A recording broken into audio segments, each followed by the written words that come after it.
Hello everyone, कैसे हो बच्चों? सब अच्छे हो?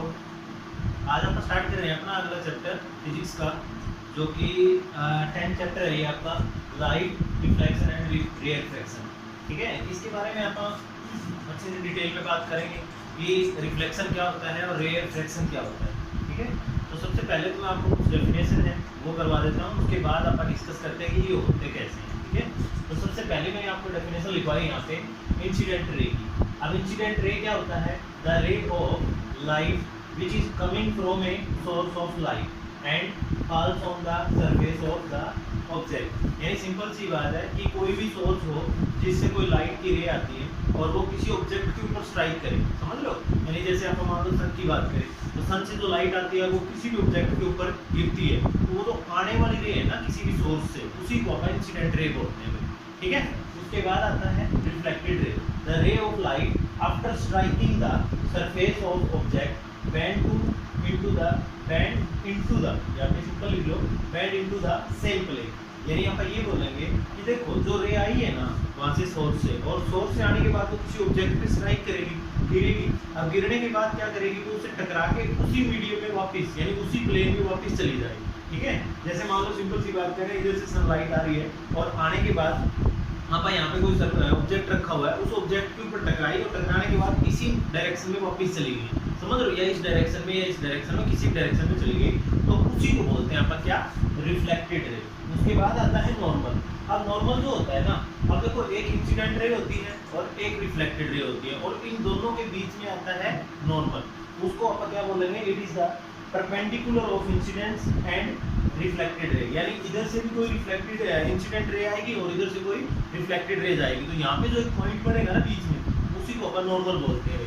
उसके बाद मैंने आपको करवाया है angle of incidence. Angle of incidence में क्या होता है दोस्तों? जैसे मान लो the angle between incident ray and the normal are called angle of incidence। अब देखो मैं सिंपल आपको बताता हूँ, जैसे मैंने बताया कि इंसिडेंट रे आ रही है और रिफ्लेक्टेड रेज आ रही है और यहाँ पे नॉर्मल है। ठीक है, फिगर से भी बताऊंगा, एक बार डेफिनेशन पे थोड़ा ध्यान दे देते हैं। तो एंगल ऑफ इंसिडेंस क्या होता है? यानी यहाँ पे आ जाएगा तुम्हारे पास, एक तो होगी इंसिडेंट रे, यानी इंसिडेंट रे, और एक नॉर्मल। नॉर्मल के बीच में और इंसिडेंट रे के बीच में जो एंगल होगा ना, यानी इंसिडेंट रे और नॉर्मल के बीच में जो एंगल, उसी को हम एंगल ऑफ इंसिडेंस बोलेंगे। तो रिफ्लेक्टेड एंगल क्या हो जाएगा? रिफ्लेक्शन और एंगल ऑफ रिफ्लेक्शन क्या हो जाएगा? The angle between reflected ray and normal. मतलब नॉर्मल और जो रिफ्लेक्टेड रे के बीच में जो एंगल होगा उसको हम क्या बोल देंगे? Angle of reflection. ठीक है, उसके बाद है तुम्हारे पास यहाँ पे laws of the reflection of light. अब देखो फर्स्ट जो लॉ ये कहता है कि जो एंगल ऑफ इंसिडेंस होगा ना और एंगल ऑफ जो रिफ्लेक्शन होगा वो दोनों इक्वल होंगे। देखो एंगल ऑफ इंसिडेंस को हम आई से रिप्रेजेंट करते हैं और एंगल ऑफ रिफ्लेक्शन को हम आर से रिप्रेजेंट करते हैं। तो पहला नियम यही कहता है, ये लॉ है जो लाइट के आ जाते हैं पेपर में। तो लॉ ऑफ लाइट जो है अपने पास, angle of incidence always equal to the angle of reflection.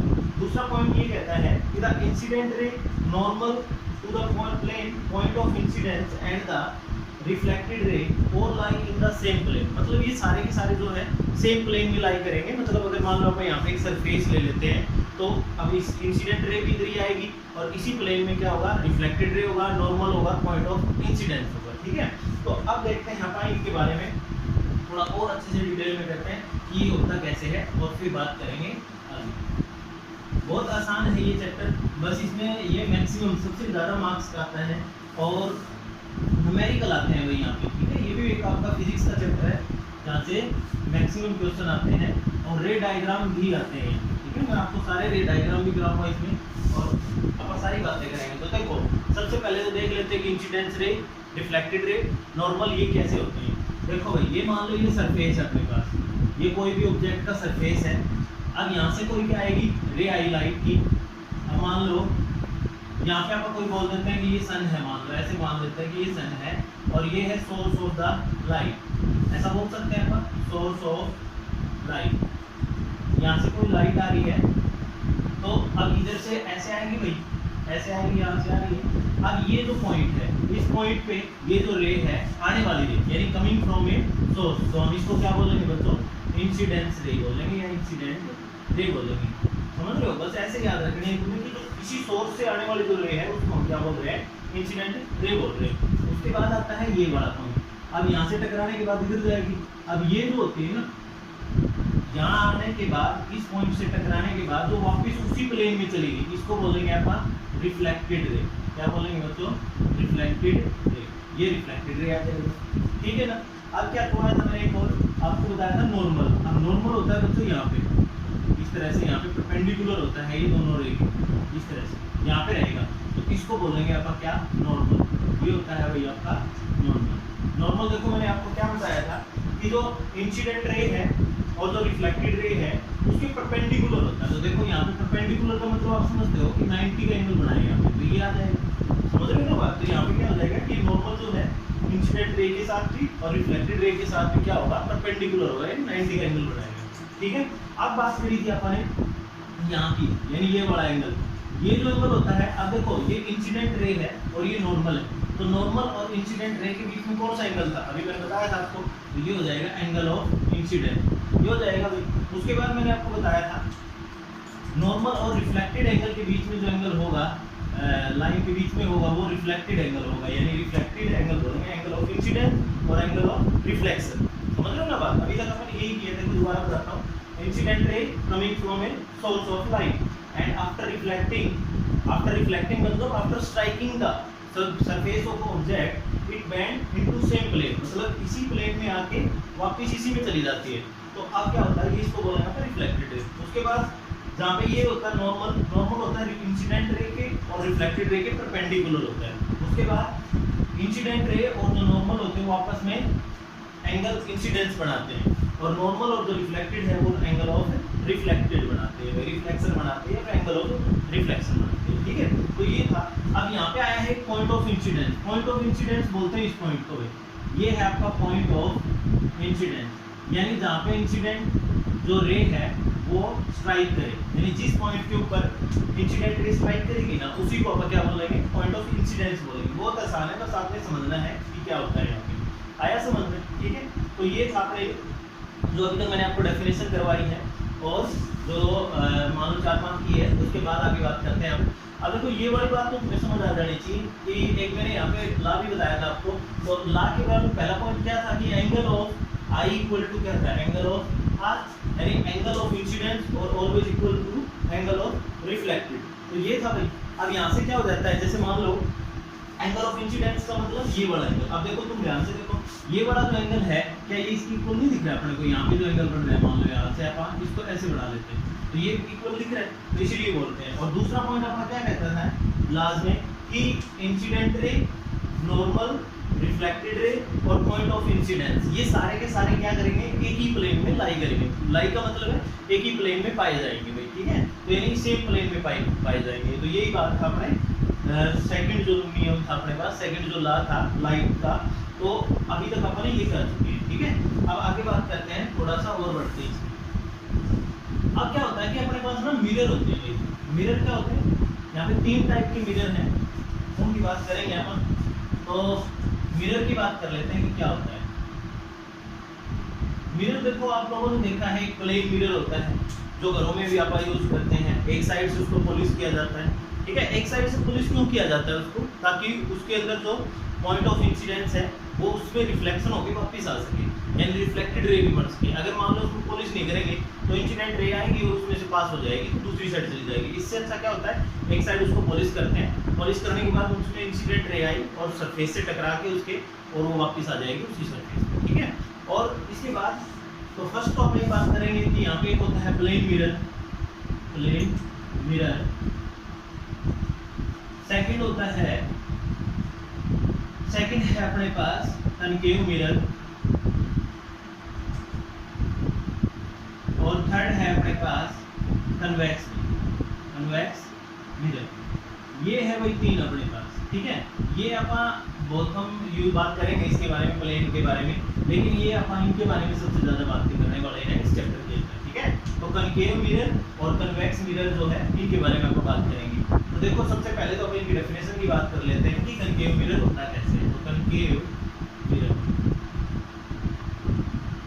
देखो मैं आपको एक बार डायग्राम से बता देता हूँ कि इसकी अपन डेफिनेशन कैसे बनाने वाले हैं। तो देखो सबसे पहले तो इसका जो डायग्राम रहेगा वो इस टाइप से रहेगा कि जैसे मान लो ये हो गया अपने पास, ठीक है ना। तो इसमें क्या होगा, जो रिफ्लेक्टिंग सरफेस होगा ना, जहाँ से रिफ्लेक्शन होनी है, रिफ्लेक्टिंग जो सरफेस है वो क्या रहेगा, अंदर की तरफ रहेगा भाई। अंदर की तरफ का मतलब है टुवर्ड्स द सेंटर। अब अगर मान लो मैं इसको पूरे को सर्कल बना लूँ, तो सर्कल बनाने के बाद क्या होगा, यहाँ पे एक सेंटर आएगा, तो अब इसका रिफ्लेक्टिंग जो सरफेस है वो कहाँ रहेगा, सेंटर की तरफ होगा, तो हम उसे क्या बोलेंगे, कनकेव मिरर बोलेंगे। तो यहाँ पे आ जाएगा रिफ्लेक्टिंग सरफेस, यानी कि रिफ्लेक्टेड सरफेस यानी अंदर की तरफ, तो रिफ्लेक्टिंग सरफेस हो जाएगा भाई, ठीक है। उसके बाद क्या होता है, किसी भी मिरर के अंदर ये चीजें पाई जाती है भाई, इसको बोलते हैं बीच वाली लाइन को, ये जो रे होती है या ये जो लाइन होती है बीच में, इसको बोलते हैं प्रिंसिपल एक्सिस। क्या बोलते हैं वो, तो प्रिंसिपल एक्सिस। एक बार मैं डायग्राम से समझा देता हूँ, फिर इसकी डेफिनेशन भी करेंगे आप, ठीक है। तो ये जो पॉइंट होता है इसको बोलते हैं आपका पोल, यानी जो इस लाइन के ऊपर होता है पोल, और इसको हम पी से रिप्रेजेंट करते हैं। फिर यहाँ पे जो होता है अपने पास फोकस होता है भाई, कैपिटल एफ से लिखते हैं इसको, और इसके जस्ट पीछे से यहाँ से अगर बात करें तो यहाँ पे होता है सी, सी फॉर सेंटर ऑफ कर्वेचर, ठीक है ना, फोकस सेंटर ऑफ कर्वेचर। और अब बात करें अगर मान लो ये जो डिस्टेंस होती है ना यहाँ से यहाँ तक की, इस पॉइंट से यानी पोल से लेके फोकस, तो इसको बोलते हैं फोकस डिस्टेंस, या फिर डिस्टेंस को फोकस बोल दो, चाहे फोकस डिस्टेंस बोल दो। यहाँ पे आ जाएगा फोकस, या फिर फोकल लेंथ भी बोल सकते हैं, फोकल लेंथ ही बोलेंगे यहाँ पे इसको, ठीक है। तो इनके बीच में यानी पोल के बीच में और फोकस के बीच में जो डिस्टेंस होती है उसको फोकल लेंथ बोलते हैं, और ये प्रिंसिपल एक्सिस होती है पूरी की पूरी, ठीक है ना। अब होगा क्या मेरे तो, जैसे मान लो यहाँ से रिफ्लेक्टिंग सरफेस अंदर की तरफ है, तो अगर इधर से कोई लाइट की रे आएगी ना, तो वो इसी पॉइंट से टकराएगी, इसी से टकराएगी, क्योंकि रिफ्लेक्टिंग सरफेस इस साइड है, तो इस साइड आएगा, तो टकराने के बाद इसी मीडियम में जाएगा। यूं नहीं होगा कि यहाँ से टकराने के बाद दूसरी साइड चला जाएगा, ऐसा नहीं होता, इसी के अंदर आ जाएगा, समझ लो बात। तो ये है अपने पास। अब इसकी डेफिनेशन की बात करते हैं कि कनकेव मिरर होता क्या है।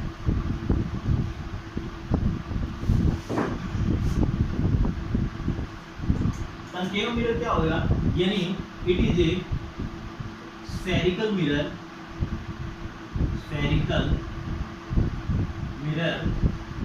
in which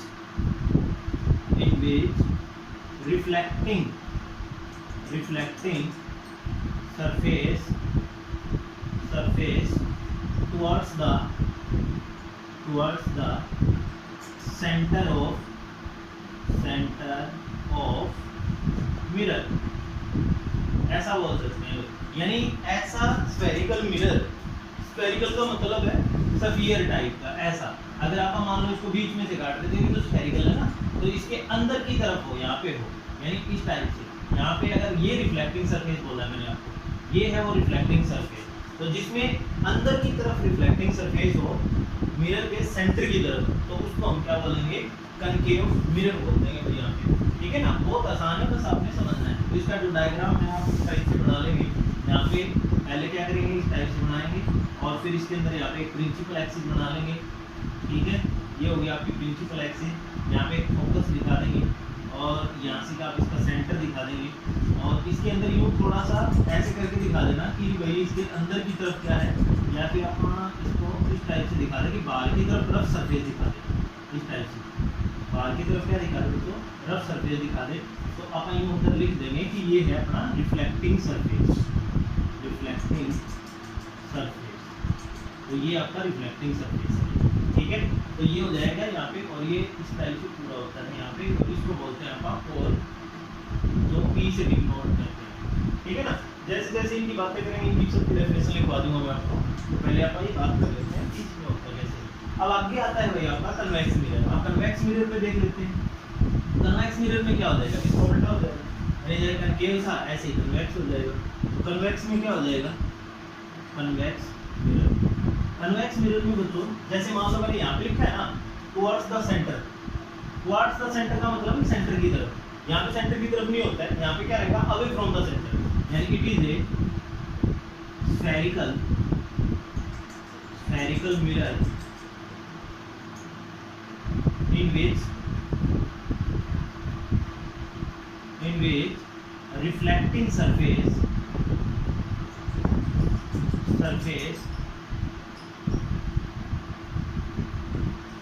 away from the surface, away from the center, यानी जो सेंटर से क्या होगा, दूर होगा भाई, उसको हम क्या बोलेंगे, कन्वेक्स मिरर बोल देंगे। तो आप देखो इसको डायग्राम से भी समझा देता हूँ आपको कि क्या होता है अवे फ्रॉम द सेंटर। देखो जैसे अपन ने उसमें क्या किया था, इस टाइप से डायग्राम बनाया, ठीक है, ये अंदर की तरफ था। अब इसमें क्या करेंगे अपन, इस टाइप से बना लेंगे, ये बढ़िया। अब यहाँ पे क्या रहेगा, यहाँ पे इसका सेंटर रहेगा, अगर मान लो इसको स्फेरिकल मान लें अपन, तो इस टाइप से यहाँ सेंटर रहेगा भाई, या फिर थोड़ा नीचे बना लें तो इस टाइप से, यानी यहाँ पे कुछ सेंटर रहेगा। तो इसके अंदर क्या रहेगा भाई, ये रिफ्लेक्टिंग जो सरफेस है ना, इसके बाहर की तरफ हो जाएगा। ये जो डबल लाइनें लगा रहा हूँ ये दिखाती है कि यहाँ पे रफ सरफेस है, यानी यहाँ से रिफ्लेक्ट नहीं कर सकता भाई, ये मतलब हुआ। तो यहाँ से क्या हो जाएगा, पीछे की तरफ जो रिफ्लेक्टिंग सरफेस आ जाएगा यहाँ पे, बस इतनी सी बात आपने ध्यान रखनी है। यानी रिफ्लेक्टिंग जो सरफेस है वो क्या हो जाएगा, अवे फ्रॉम द सेंटर का मतलब है कि ये जो सेंटर है और इससे दूर है, मतलब यहाँ पे रिफ्लेक्टिंग सरफेस है। या फिर आप ये बोल सकते हैं क्योंकि पीछे होता है भाई, समझ लो, यानी इसका जो बैकवर्ड है वहाँ पे होगा रिफ्लेक्टिंग सरफेस होगा। ये बाकी सेम बात है, यहाँ पे भी वही है, यहाँ पे भी कोई अलग चीज़ें नहीं है। बस यहाँ क्या होगा कि जो यहाँ पे जो ना मतलब रिफ्लेक्टिव रे आएगी, जैसे मान लो यहाँ से बहुत सारी लाइट की रे आएगी, तो वो टकराने के बाद इसी मीडियम में चली जाएगी इस टाइप से। तो यहाँ पे जो इमेज बनती है ना, इमेज की भी बातें करेंगे कि इमेज बढ़ती कैसे, वो सारी चीज़ें मैं बताऊंगा आपको। तो यहाँ पे जो इमेज बढ़ती है वो क्या रहेगी, वर्चुअल बढ़ेगी। वर्चुअल का मतलब है जिसको अपन इमेजिंग कर सकते हैं, सिंपल इमेजिंग करेंगे होती नहीं है। लेकिन यहाँ पे जो कनकेव में करेंगे ना अपन, कनकेव में क्या होता है, रियल होती है, समझ लो, रियल इमेज बनेगी, मतलब जो होगा एक्चुअल में होगा। और यहाँ पे जो होता है कन्वेक्स केस में, यहाँ पे एक्चुअल में नहीं होता है, यानी यहाँ पे क्या होता है, सिर्फ इमेजिंग कर सकते हैं कि हो सकता है कि यहाँ पे इमेज बनेगी, समझ लो मेरी बात। तो ये था आज का अपना। इसके बाद आपको मैं रे डायग्राम के जो लॉज होते हैं, भाई नियम जो रूल जो बोलते हैं इसको अपन, कि भी रूल क्या क्या होंगे किसी भी रे डायग्राम को बनाने के लिए। तो बहुत आसान है, बस आप ना रेगुलर बनाए रखिए, और मैं भी कोशिश करता हूँ कि कंटिन्यू आपको वीडियो दूँ। लेकिन ये थोड़ा सा प्रॉब्लम आ रही है, मैं आपको जैसे मैंने पहले बताया था, थोड़ा वर्क रिलेटेड प्रॉब्लम होती है। तो इस टाइप से आगे, लेकिन आगे कोशिश करेंगे कि सारा अच्छे से करें, ठीक है। तो ये आज का यही था, ठीक। तो आगे बात करेंगे हम नेक्स्ट लेक्चर में। तो थैंक यू।